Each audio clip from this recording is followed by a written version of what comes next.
Good afternoon, everyone. Welcome to the Data Quality Overlap and Enrollment and EVA webinar. My name is Alexander Fuller. Just a couple of housekeeping things before we get started. Everyone is currently on mute.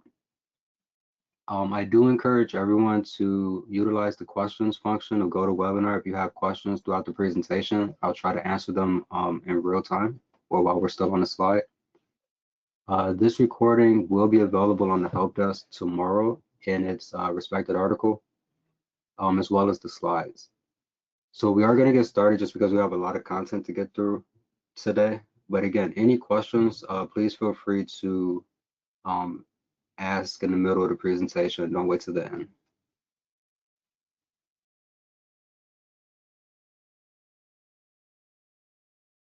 Okay, so on the agenda today, we're going to go through what are overlapping enrollments. We're going to go through HUD guidance and then the hierarchy system of overlaps that HUD kind of established. So level one overlaps is going to be your entry and exit overlaps. Level two, entry and exit versus bed nights. So emergency shelter entry and exit projects versus emergency shelter night by night project overlaps. Your residential versus housing moving dates situations.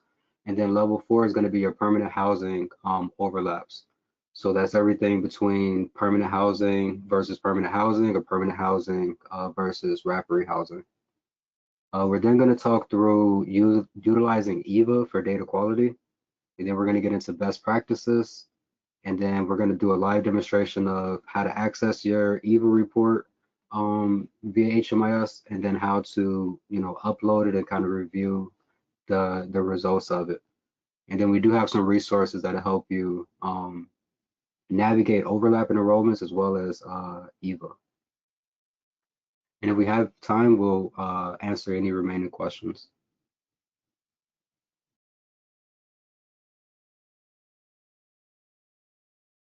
Okay, so what are overlapping enrollments? So according to HUD, HMIS data standards and guidance, overlapping enrollments occur when a client is recorded as actively enrolled in two or more projects during the same time period in a way that implies they are occupying multiple units or receiving housing services simultaneously.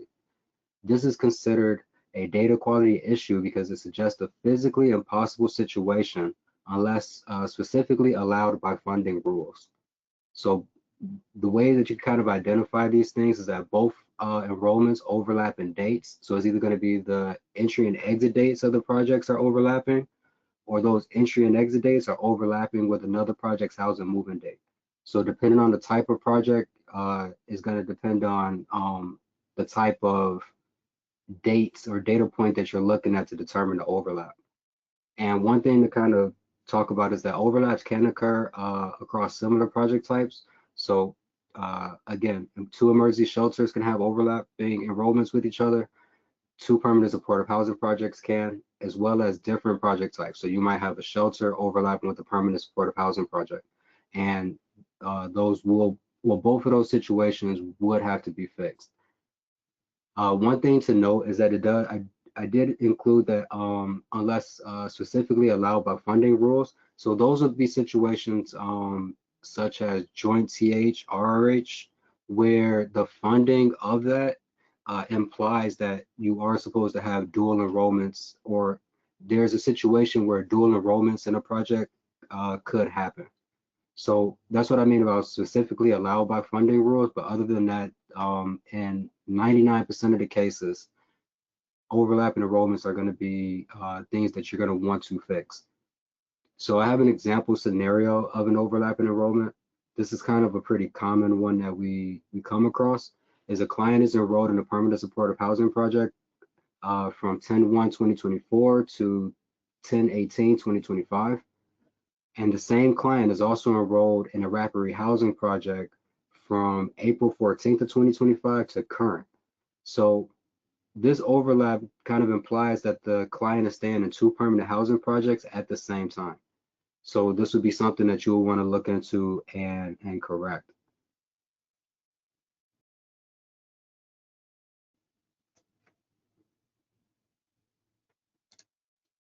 So why are overlapping enrollment, or why do they matter? So the Chicago CLC relies on accurate HMIS data to measure progress, allocate resources effectively, and comply with HUD requirements. Overlapping enrollments create data that is logically and physically impossible, which impacts both local planning and federal reporting. So a couple of other things to kind of go into the the the effects of having overlapping data in the system is that it distorts the utilization rates and inventory counts. So when you run your utilization reports and you get your utilization percentage, let's say it's 100%, but if you have clients enrolled in your projects that should have had an exit date that are still open, then you're inflating what your actual inventory is. So instead of being at 100%, you might have 2 or 3 bids that are available because those clients truly aren't staying at your physical location. Another thing is that it causes errors in the point in time count, the housing inventory count, the longitudinal system analysis, which is the LSA, and the system performance measures, which is the SPMs. So all of those reports take overlapping enrollments very seriously just because those are HUD reports, and HUD views overlapping enrollments as impossibilities, things that your data should never include. So these reports take those things very seriously. So any overlapping in any projects results in flags and errors that we do have to account for. And then that kind of leads into the next piece, is that it puts the COC at risk of HUD compliance issues. So ideally, HUD has a list of rules, which is the data standards, in which how all projects and the system is supposed to operate in terms of collecting data and reporting data out. When we have these overlapping enrollments and we have a big amount of them, then it causes concerns to say that there might be some issue with either how data is being entered into the system or how it's being reported out. So those causes concerns when there are overlapping enrollments and they're significant, and in most cases, pretty much all cases, they can be resolved. And then the last piece is that it misrepresents housing needs and service gaps. So this kind of goes back to the utilization rate. So let's say you have a project and you're at 100% capacity, but truly all of your clients aren't staying physically at your facility on that utilization night. What that implies is that your project is at capacity. Your project is, could use extra resources if things become available. But if that's really not the case, because your project does have beds available, you have openings to service clients, then that kind of misrepresents what the data shows. So it's important that the data reflects reality. Are there any questions on overlap so far?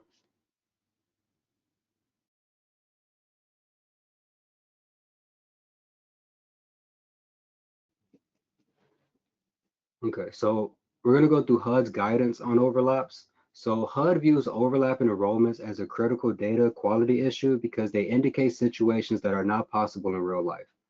Providers are expected to ensure that enrollment dates accurately reflect client stays and do not overlap in a way that implies multiple housing placements. HUD uses a hierarchy of overlapping levels to prioritize corrections, starting with the most severe.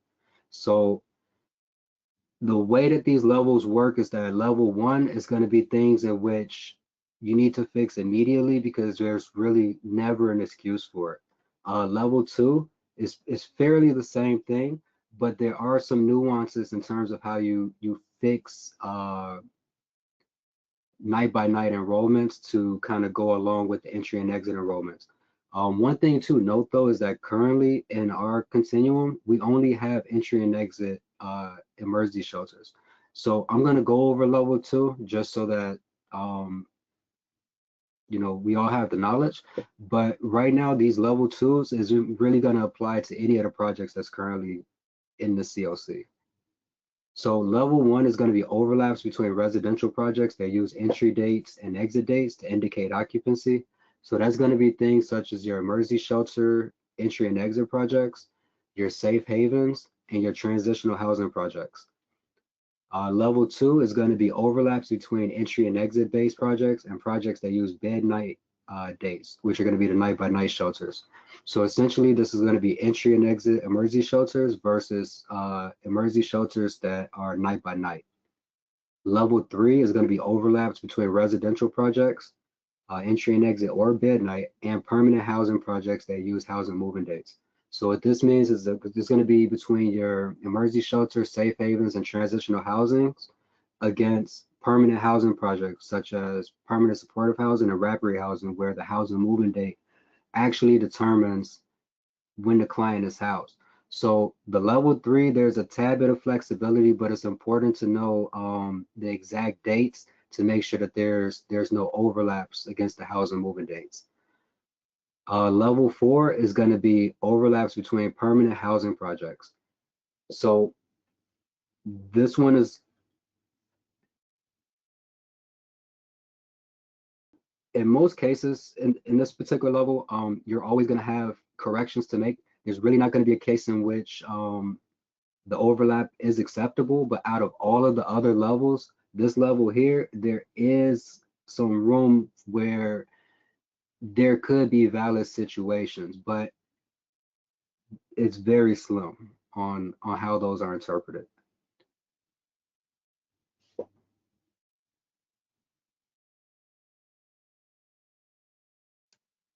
Okay, so we have one question, and we're probably going to get a little bit more into it as we go through the presentation, but I'll kind of answer it now. Is that how do we fix an overlap if another facility is causing an overlap? So when you have overlaps and the crosses agencies, then the expectation is essentially that the agencies will work together in some capacity to determine what data is legitimate and kind of compare notes to see what dates the client actually stayed where, and then adjust HMIS to reflect that accordingly. But we'll talk a little bit more about it.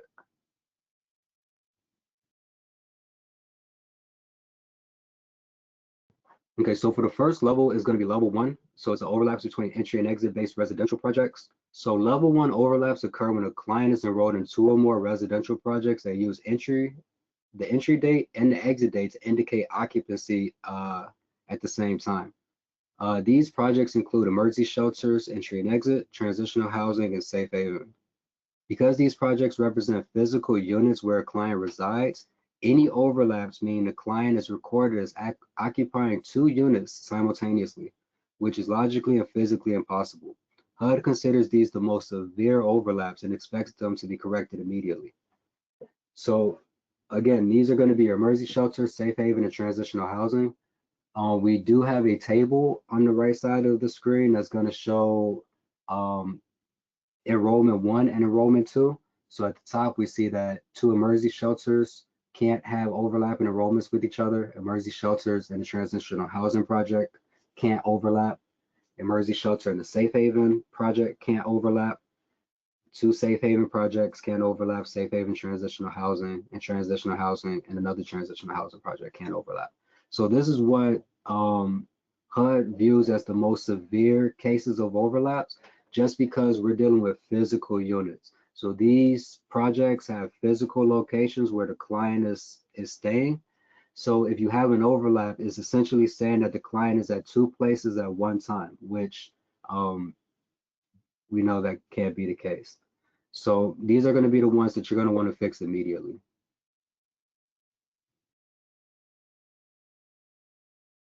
So an example would be a client is enrolled in emergency shelter A from January 1st of 2025 to January 10th of 2025, and transitional housing B from January 5th to January 15th. So this overlap suggests that the client was living in 2 different units during the same time period.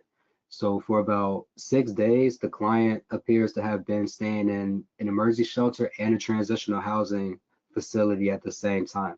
So we know that one of the enrollment dates are incorrect because the client truly was at one of these locations, and there might be a situation where they were at both between this range, and the enrollment might need to get broken up to reflect the actual time the client stayed.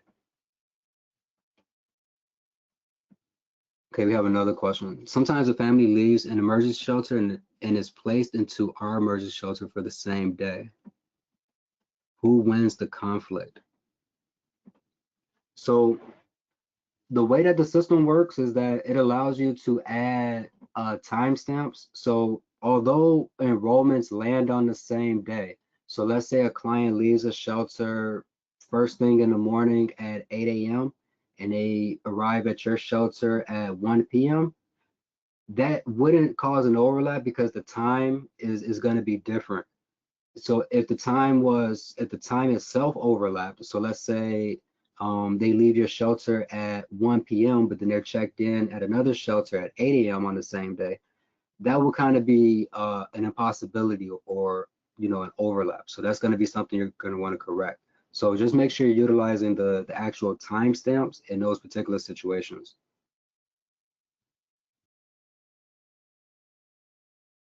Can we see the timestamps? So yes, when you enroll a client or when you just do a normal enrollment and you put in the date of the enrollment, next to it, it allows you to change the time. So if the time needs to be adjusted for the actual time the client checked into your project, then you'll need to make that change manually. So by default, it's going to default to whatever time is current. So you'll have to manually adjust that.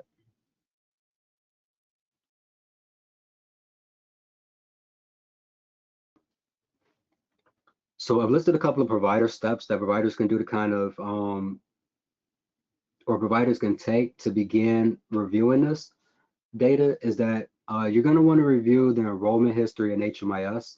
So you're going to want to see the actual dates that are reflected in HMIS. If you're able to see the other agencies' enrollment, you want to see the dates that they have, including the interim reviews for housing movement dates if it's applicable. But you're going to want to just check the records to make sure that you have an understanding of what is in HMIS currently. You're going to want to compare that to your internal documentation. So if you guys do physical enrollments where you have paper documents, you're going to want to check to see the exact day and time the client might have stayed in your facility, or if you have any kind of internal logs that you guys are using. As well as you're going to want to check if you have any documentation on when the client left. So with all of that information, you're going to compare it to what's in HMIS.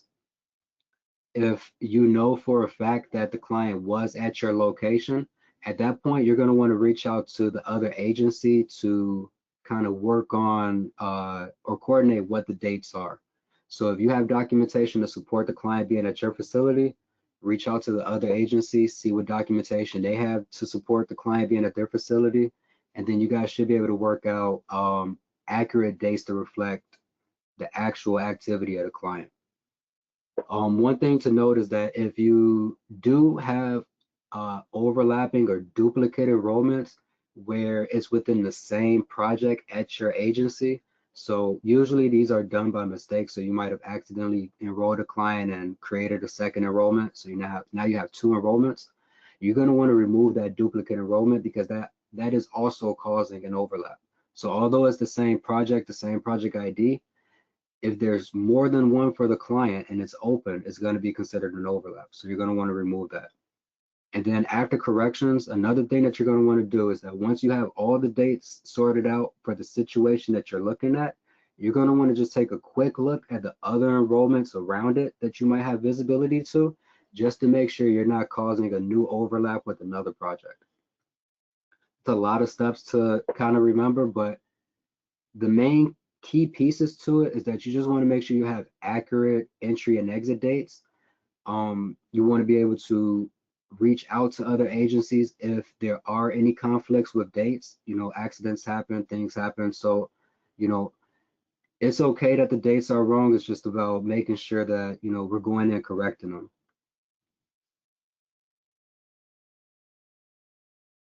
Are there any questions about the level 1 overlaps, primarily with the emergency shelters, transitional housing, or safe haven projects?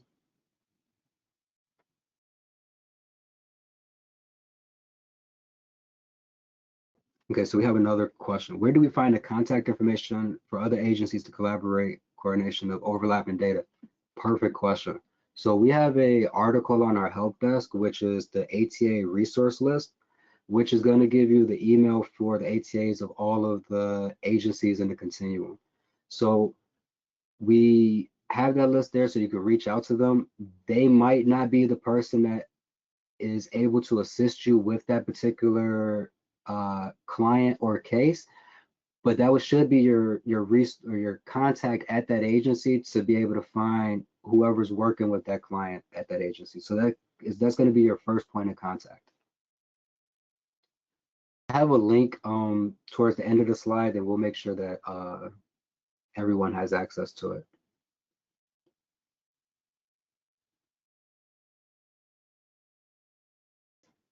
Okay, so the next piece is going to be level 2, overlaps between entry and exit based and entry and exit based projects and night by night shelters.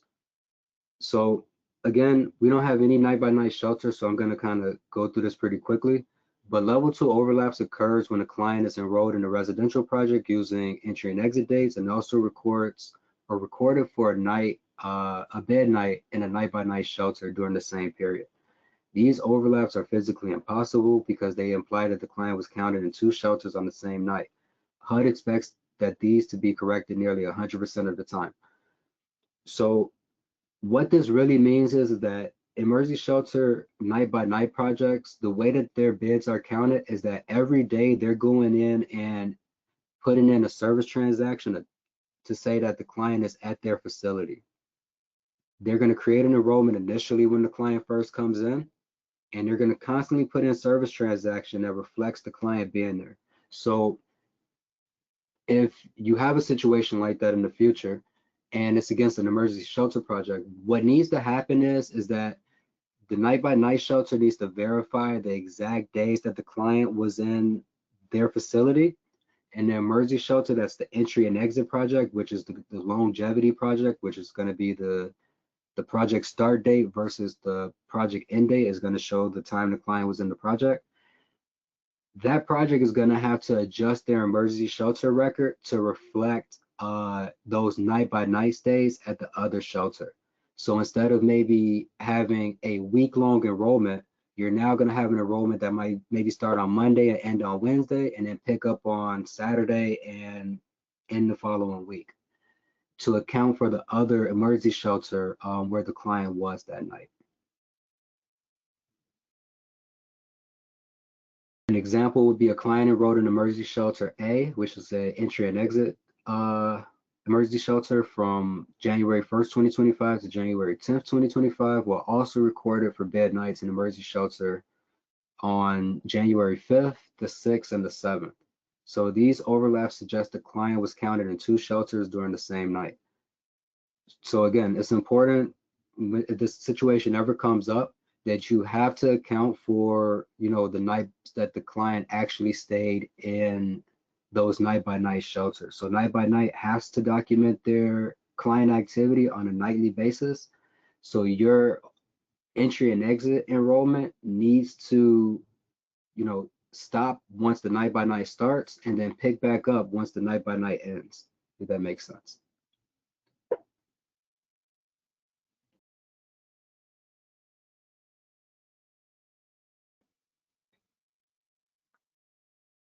Okay, so we have another question really quick. How will these changes affect timeliness?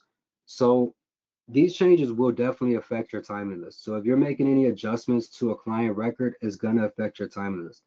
The thing to be mindful of is that data quality and timeliness is a COC expectation, and at this time is not being measured. Data quality isn't really being measured to its full capacity. So the priority when reviewing data should always be to ensure that data is accurate for HUD. So I understand the implications for data quality and the scoring and how that works, but in terms of correcting data, you don't want to, not correct data because you don't want, your data quality score to, or your timeliness to look out of whack.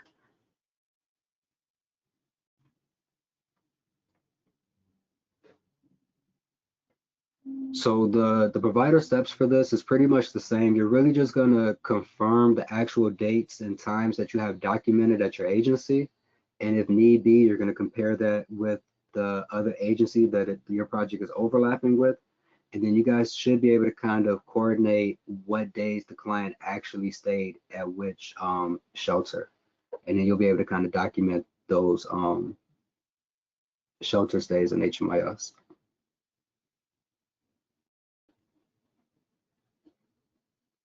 So level 3, overlaps between residential projects and permanent housing projects. So level 3 overlaps happen when a client is enrolled in a residential project, which is an emergency shelter, transitional housing, or safe haven, and is also recorded as occupying a permanent housing unit based on housing movement date.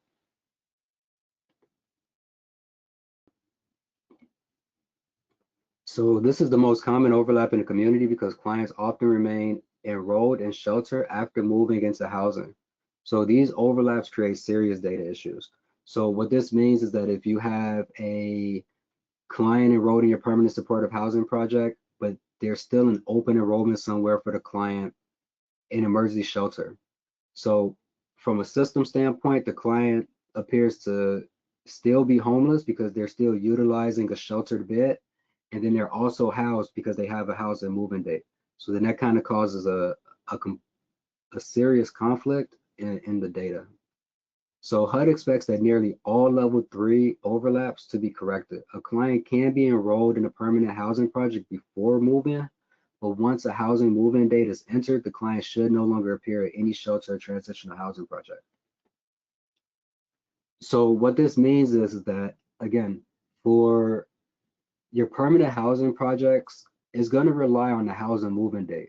So unlike emergency shelter and transitional housing and safe haven, where it's going to be your project start date and your end date, that's going to determine when the client is actually being or staying in your facility. For permanent supportive housing, it's going to be the housing moving date. So it really doesn't matter when the client enrolled, as long as the housing moving date doesn't overlap with an emergency shelter, transitional housing, or safe haven. So I have a list of kind of what those look like. So that'd be an emergency shelter and permanent housing with the housing moving date, safe haven, permanent housing with the housing moving date, transitional housing with the permanent housing and a housing moving date. And then we have emergency shelter night by night, and then permanent supportive housing, housing moving date.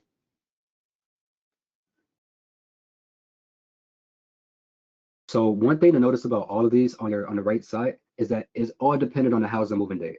Everything that's going to be on your left side is going to be dependent on actual enrollment time frame. So from the start date to the end date of the project. So just be mindful of this because once we get to level 4, it's going to look very similar, but the way that you can tell the difference is because level 4 is strictly looking at permanent housing, where level 3 is looking at a combination between level 1 and level 4 essentially.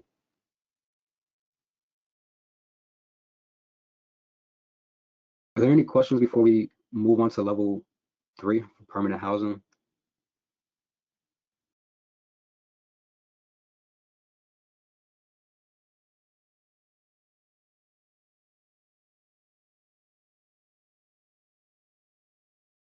Okay, sorry, one more slide.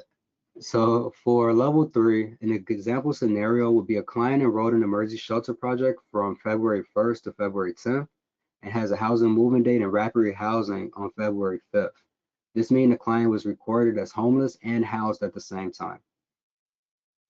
So the way that providers can kind of review this is that if you are the permanent housing provider, the one thing that you're going to want to make sure you review is the time the client actually moved into housing.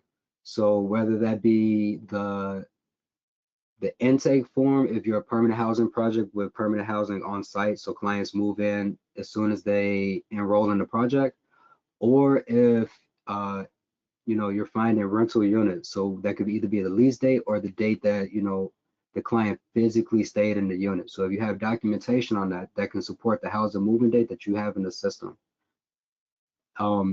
If that date is incorrect, you should update it, and it should reflect the time that the client was in that project. If you, the permanent supportive housing project, feels like your enrollment is accurate completely, then you're going to want to reach out to that entry and exit project. So either emergency shelter, safe haven, transitional housing, and question why they still have the client open, or why did they leave them open past the time they were already housed with your project. So if you have documentation to support the information you put in the system, then that kind of gives you a little leverage when talking to the next agency to say like, hey, I have all of this information. What information do you have to support that the client was at your facility? So that's kind of the interactions you want to have, is that you want to have all of your documentation when talking to another agency. You don't want to kind of just go off of what you think happened. You want to have things to support it, and ideally kind of work together to make sure that both projects are now reflecting accurate dates.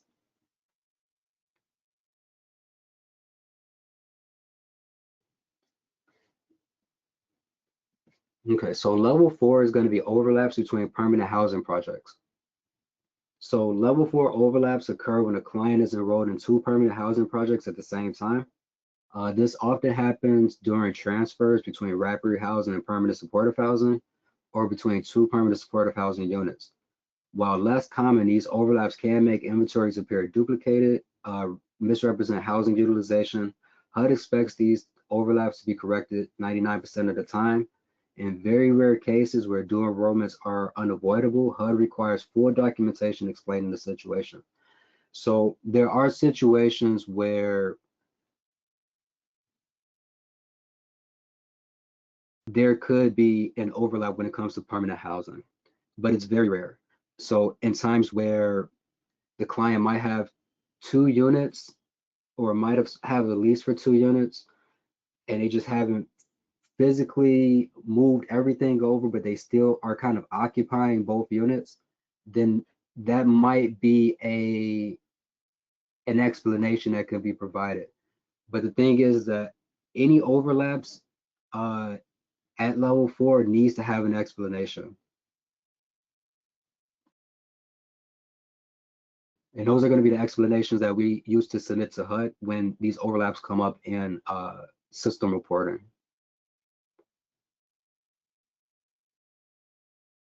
So the way that you can kind of tell these overlaps is kind of in the table here. So you have permanent supportive housing, housing moving date, versus another permanent supportive housing, housing moving date. So if those 2 housing moving dates and the project exit date, overlap with each other, then that's going to be an overlap in enrollment. 2 permanent supportive housing projects without housing moving dates. So let's say both of the permanent supportive housing projects, no one has housed a client yet. It's still going to be counted as an overlap because a client can't be enrolled in 2 permanent supportive housing projects at the same time.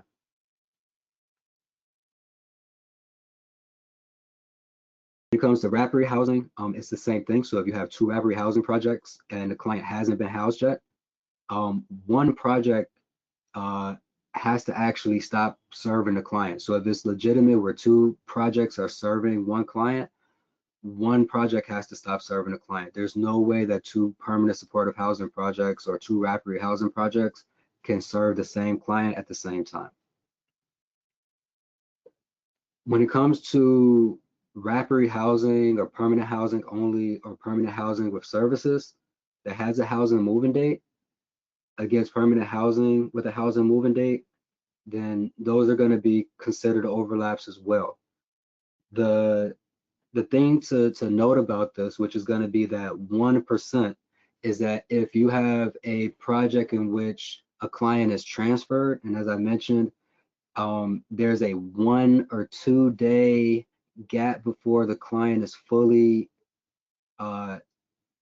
done with the rapid housing unit, for this example, before they completely move over to permanent supportive housing, that overlap might be legitimate, but you have to document the reason why you couldn't exit the client out immediately. That has to be documented. And then the final one is going to be rapid housing with the housing movement date, and then another rapid housing with the housing movement date. So again, this particular row is going to be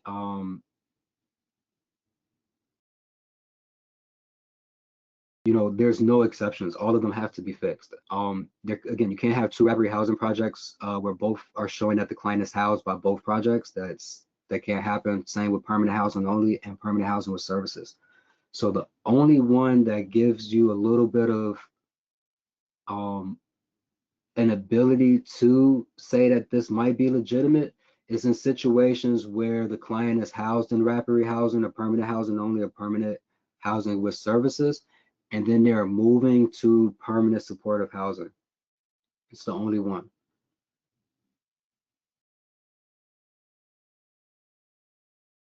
So a scenario would be client was housed in rapid housing on March 5th, 2025, later transferred to permanent supportive housing and was housed on April 5th of 2025. The rapid housing project never entered an exit date, or the permanent supportive housing enrollment started before the rapid housing exit date was recorded. Then that's going to create an overlap. So if a rapid housing project is transferring a client to permanent supportive housing, you as the rapid housing project needs to exit the client immediately once that client is no longer being serviced by your agency. Because the client is now being serviced by permanent supportive housing. Once they're housed there, if the rapid housing project don't have an exit date, that's going to be an overlap that's going to need to be corrected. Unless there's a reason that's able to be documented of why that occurred. So for level 4 is going to be similar to level 3, in which you're going to want to verify the housing move-in dates that you have already in the system. So you're going to want to review the lease documentation. You're going to want to review if you have any internal documents on when the client physically moved into the unit. Again, if you have a permanent housing project where you have housing on site, so if a client enrolls in your project and they instantly get a unit at your facility, then that might be the intake form that you're going to refer to. But again, it's important to have documentation on when these dates occurred, because those are going to be probably the dates you're going to want to put into HMIS. Again, you're going to always want to reach out to the other agency. In all of these levels, you're never going to want to change another agency's data. So don't go in and change someone else's exit date just because you're able to see it because you think that it's incorrect. You're always going to want to reach out to that agency and coordinate those corrections. So both agencies are aware of what's happening with the client. Again, don't go in and make any corrections on another agency's behalf. But we do hope and expect you guys to kind of work together to sort out these various overlaps. One thing to note, and I'll probably say it again at the end, is that the HMIS team really can't support you guys in determining whose data is accurate. From an HMIS standpoint, we just see what the data is, so we don't really know what really happened with the client at your facility. We're always happy to join any conversations and help, help the conversation get to a resolution, but we can't be your source of truth, or HMIS shouldn't be your source of truth, especially since you should have internal documentations that support everything that you're putting into the system.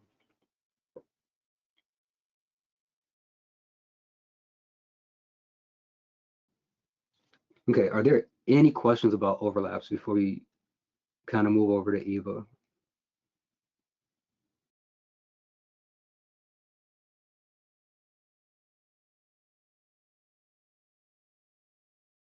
Okay, so EVA is a enhanced validation application, which is HUD developed. It was developed through APT and HUD, and it helps agencies review and correct their data quality issues in HMIS. It uses a hash CSV export from HMIS to generate reports to highlight common errors. EVA is optional for data quality currently. There is works of it being more integrated into the overall data quality process, but at this time it's an optional request that we ask during data quality now. So we strongly recommend that you use it because it gives agencies a clear way to identify problems before they affect your HUD reporting. So if you typically have issues in your APR reports or your CAPER reports or DFSS reports, any reports, I always recommend that you use EVA first, especially with HUD reports or federal reports like VA, PAF, RI, because EVA is going to be able to identify exactly what errors your data has compared to exactly what the specifications for your project require. So if you're an emergency shelter project funded through HUD, then if you run your project through EVA, it's going to tell you exactly what HUD expects all this data to look like, essentially. So within EVA, you can identify overlapping or duplicate enrollments within your agency, flag incorrect or missing housing and moving dates, highlight head of household errors or enrollment COC mismatches, and provide dashboards and downloadable reports for easy review. So EVA does quite a bit of things. We usually always just highlight the data quality aspects of it, but once you get into EVA, take a look at all of the various modules. Once you upload your report, you'll be able to see quite a bit of information about your projects.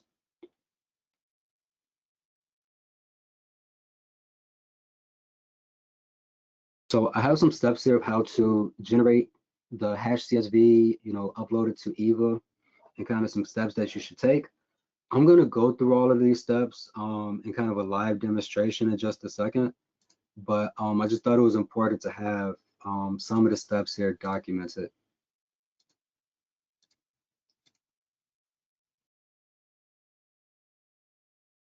So the first thing you're going to do is generate a hash CSV from HMIS. So in HMIS, you can run a hash CSV export for the data quality period or any period. So it doesn't have to be during data quality that you run an EVA report. You can run it every day if you like, or once a week. But you're going to want to include all the projects at your agency. My recommendation, include them all. No matter what the project type is, no matter the funding, just include all of your projects. And you're going to want to run your report. I'll show you what it looks like or how to set it up. But once you run it, you're going to want to download it, save it to your computer.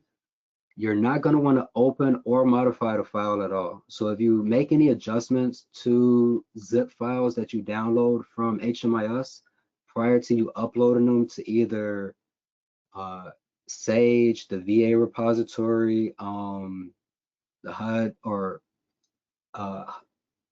can't think of it, but any of the HUD repositories, if you upload a file that you modified or you've opened or adjusted, there's a high chance that Sage or any of those other repositories is not going to accept the file. So it's always important to make sure that you just leave the file unchanged or unmodified, just so you have the best results of getting it into the repository or EVA, for example, accurately. So once you upload it to EVA, EVA is going to process the file securely. Again, the file that you're downloading is a hash CSV, so it doesn't really contain any PII of your client data. And everything is stored just in that moment. So once you leave EVA, none of the data that you uploaded is saved to EVA or EVA servers. Once you have the report, you're going to review it, review all of the key items that the report finds. Again, these reports are going to identify all the errors in your project. If your project doesn't have a particular error, it's not going to highlight it as something in the report. So you're not going to even see a mention of it.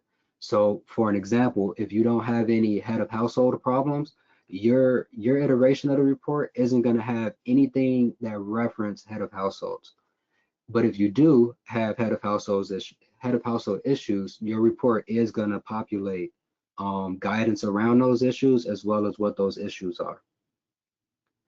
And then you can use that report to make those corrections in HMIS. So all of the EVA reports is utilizing that hash CSV, which is the HMIS data. So the report that you download from EVA is going to contain the HMIS ID numbers, the accurate dates that match what you see in the system. So you could be able to use that file to, go one by one and compare it to what's in HMIS to make any corrections.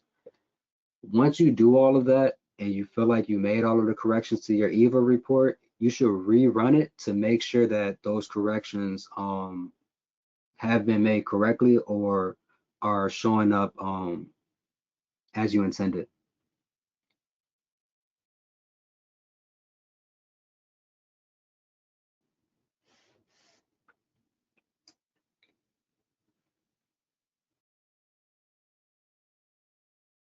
Okay. For the sake of time, I'm gonna just jump right into the live demonstration. So hopefully everyone's able to see my screen. So when you're in HMIS, to download or to begin generating an EVA report, you're gonna go to reports here. And the report that you're gonna look for is the hashed CSV. And that's gonna be at the very bottom under custom reports. If you click on hashed HMIS CSV, it's gonna populate this window here. It's very similar to the same thing you'll see if you were running any other system report, but you're going to start a new export. And you can name the file anything you like.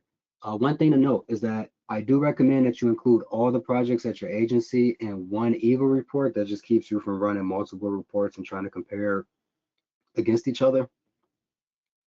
But if you have multiple projects with various data types, you're going to want to make sure you select those as well.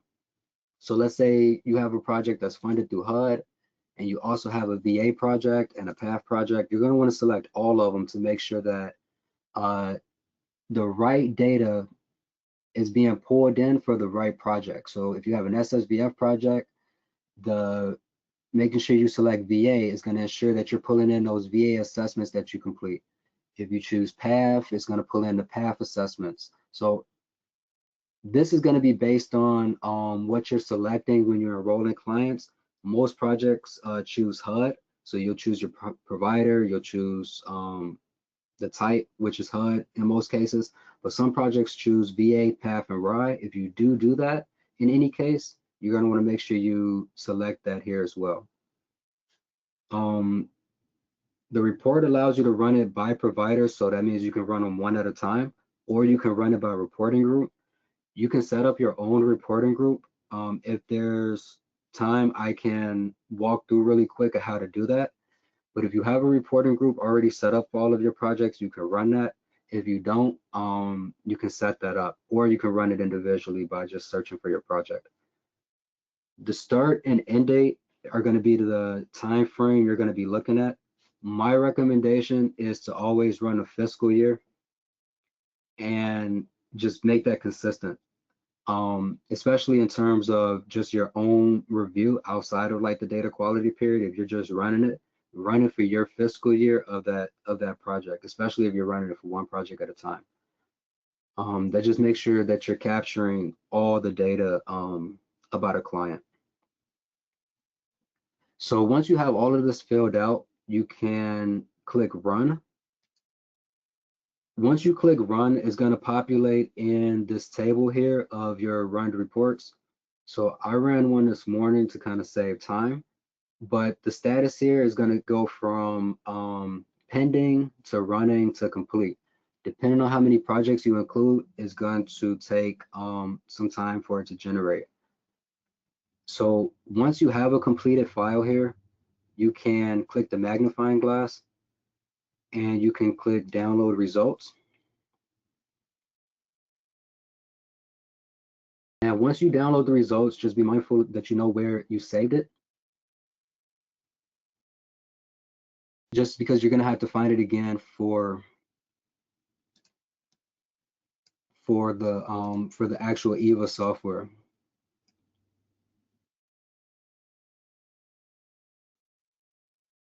So once you are on EVA, you're going to be presented with this homepage here. It's going to give you some information about what EVA is, tell you the limitations and things like that.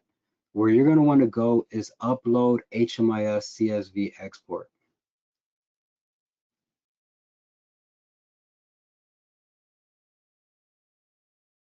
So once you click on that, you're going to be presented with an ability to upload the file that you just downloaded from HMIS. If you click browse, it's going to take you to whatever folder you have set up, but you're going to want to navigate to that hashed CSV that you downloaded a moment ago or prior to going to EVA. And once you click open, it's going to process the file, and then it's going to give you a congratulations that the file was accepted successfully. At the very top, it's going to give you the date range that you selected for your project or for the report that you generated. And then it's going to give you the date that you exported that file out of HMIS. So again, EVA allows you to look at a lot of different things about your project since it pulls everything in. I just recommend you taking a look at it whenever you have time. This is one of our test projects, so a lot of things are probably missing, but you're able to see client count summaries, client details, relationship to head of household statuses. You know, you can see the actual status. So this isn't something that you'll have in HMIS, but it's something that the report itself would generate. So active with no housing moving date or exited without a housing moving date. So you're able to get quick information about your project. Where you're going to want to go is going to be the system level information. So these are going to be system level data quality. So these are going to be data quality checks within your project enrollment. So again, this initial table here is going to look at kind of the most severe things, so high priority errors. These are going to be the things you're going to want to fix immediately. So duplicate enrollments, too many head of households, no head of households. And then you have your general errors, which are things which you still want to prioritize to fix. They shouldn't be left unchanged, but just not as a high priority. Your warnings are going to be things that also should be corrected if you have the ability to, but if not, then those are okay to submit, but HUD more than likely is going to ask for explanations if there's a high number of them. So one might be unknown social security number. So if you have 50 clients enrolled in your project and all 50 are missing a social security number, that might be a flag for HUD. But if you have one client that legitimately doesn't have a social security number, then this is a warning that you don't have to correct because it's legitimate. HUD probably isn't going to flag this as a problem, but if it is, then that would be your documentation on this one client is that this client didn't have this particular documentation.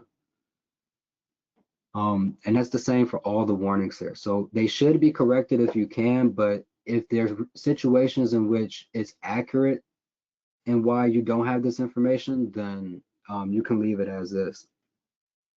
So this is kind of just a summary view of everything that you're seeing. The real data that you want is going to be what you download. So once you click download, it's going to give you your actual details of your data. So this first tab here is going to just be the export details. Again, your start, end date, and date that the report was generated. The next tab here is going to be your system summary, and the tab after it is going to be your organizational summary. So system summary is going to be the same thing for you as organizational summary because you're only running it for your agency. You're not going to be running it for multiple agencies. So you're going to see the same data in both. So we could just use organizational summary. This is just giving you a high level view of all the issues in your project and the number of clients enrollments that are affected by it. So this is just kind of a high level view of all the problems. The next tab here is going to be your guidance tab. This guidance tab is going to give you all the guidance on all the errors that was found in the summary tabs. So if the report identifies a problem, it's going to give you guidance on how to fix it. There's never going to be a time where it's going to give you an error for something and not tell you how to fix it. So that's why this report is really useful because it also gives you guidance. It gives you all the information you need to correct data and make sure things are accurate. The next tab you're going to see are your high priority items. Again, these are going to be things you're going to want to correct. If you see duplicate entries, these are going to be duplicates within your own agency. So whether between the same project types, different project types, or the same project ID, that's going to show up here as duplicate entries. So remember, any EVA report you run is only going to show your agency's data. The reports that you run isn't going to include overlaps for any other agencies. So that's why we send those out to agencies individually of what those overlaps look like, because there's no way for you to generate that information yourself. And when it comes to the errors, you want to treat them pretty much the same as your high priority. HUD views them slightly differently, but ideally they want them both fixed, and there's really not justification on why they shouldn't be fixed.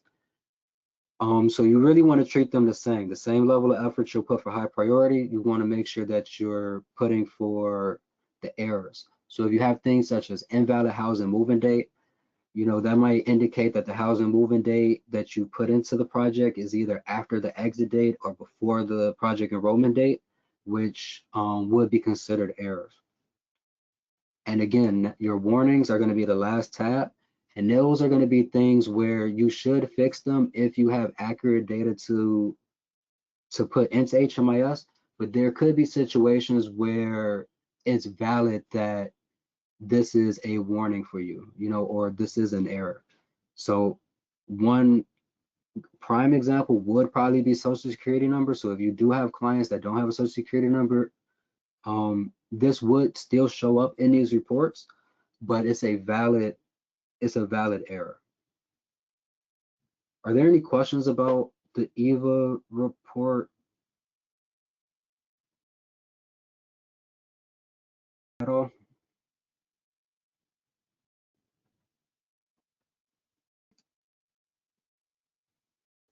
Okay, really quickly, I do want to touch on one thing, and that's kind of the reporting group, because I did mention that I do recommend everybody running all of their projects at one time. So to create a reporting group, you can do that in the admin section. What you're going to look for is provider groups and reporting group, and you're going to create a new reporting group. So right now it shows all Chicago. That's because we're looking at my account. But if you're running it or you're setting it up for your agency, it's going to show your agency as the provider access. What that means is that your agency is going to be the only one to see that reporting group. So just as an example,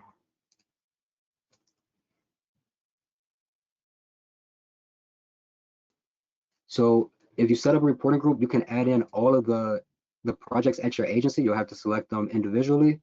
And so for an example would be,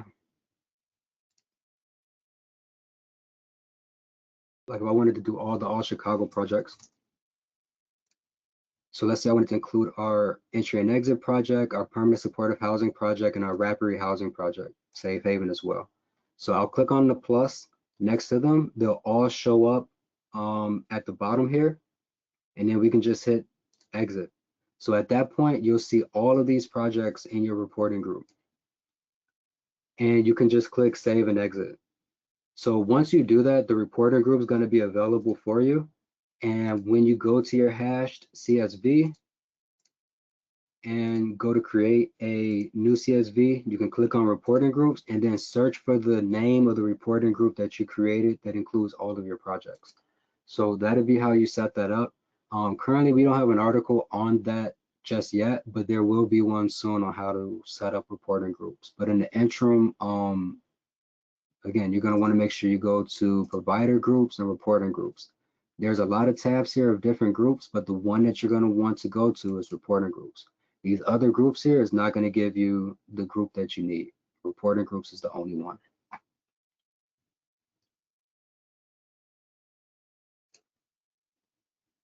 And I'm really, really sorry about the time, but I'll just really quickly go through this. So just for best practices, ideally, you want to exit clients promptly from HMIS. So if you have clients that are leaving your project, you don't want to wait, a couple of days to put in a batch of exit dates. You want to just make sure you're putting them all in within 24 to 48 hours of the client actually leaving your facility.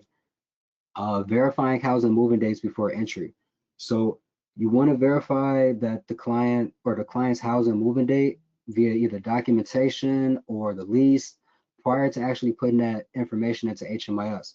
If you're doing a client enrollment and just by default you're putting in the housing moving date as a placeholder, then that's going to cause problems, because what's going to happen is that either you're going to forget to change the housing moving date, or someone's going to pull data based on that housing moving date prior to you being able to change it.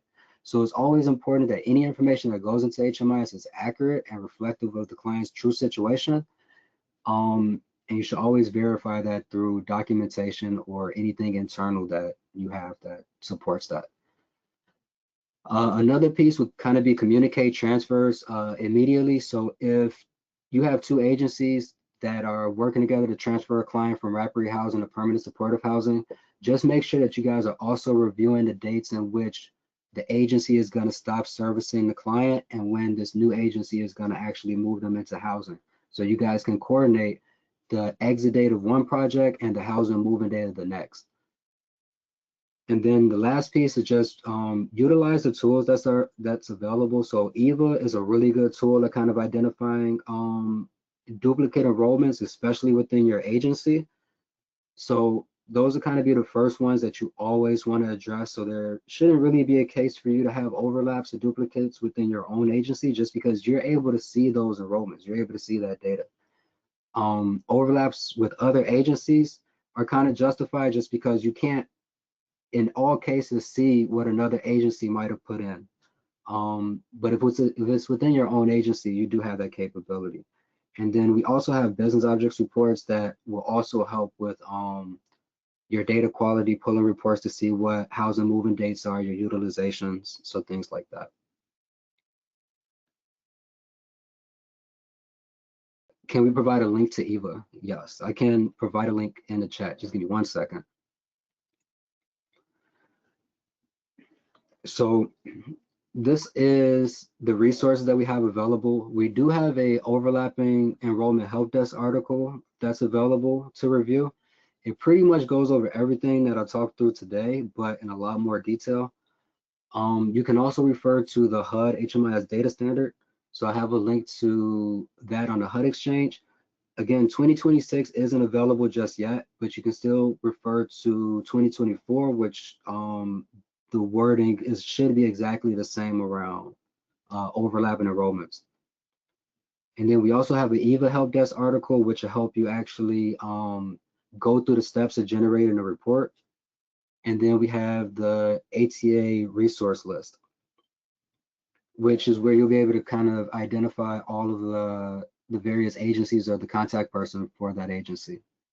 And again, we're always here to help and support, corrections or questions about EVA. Again, we might not be able to have the answers on what the correct thing to do is, but we can help, guide conversations or provide more context around what the requirements might be.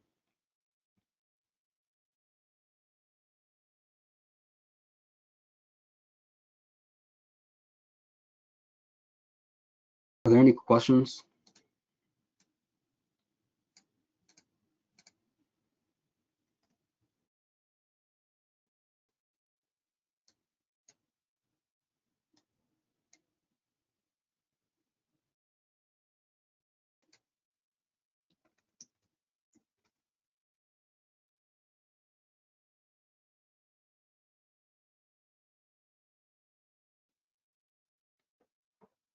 Okay, so again, thank you everyone for staying on longer than the webinar is supposed to go. I do appreciate it. I'll stay on for a few extra minutes to answer any remaining questions. If you have questions after this, please feel free to reach out to the help desk. Again, sorry about the over the time, but thank you guys for staying for the webinar.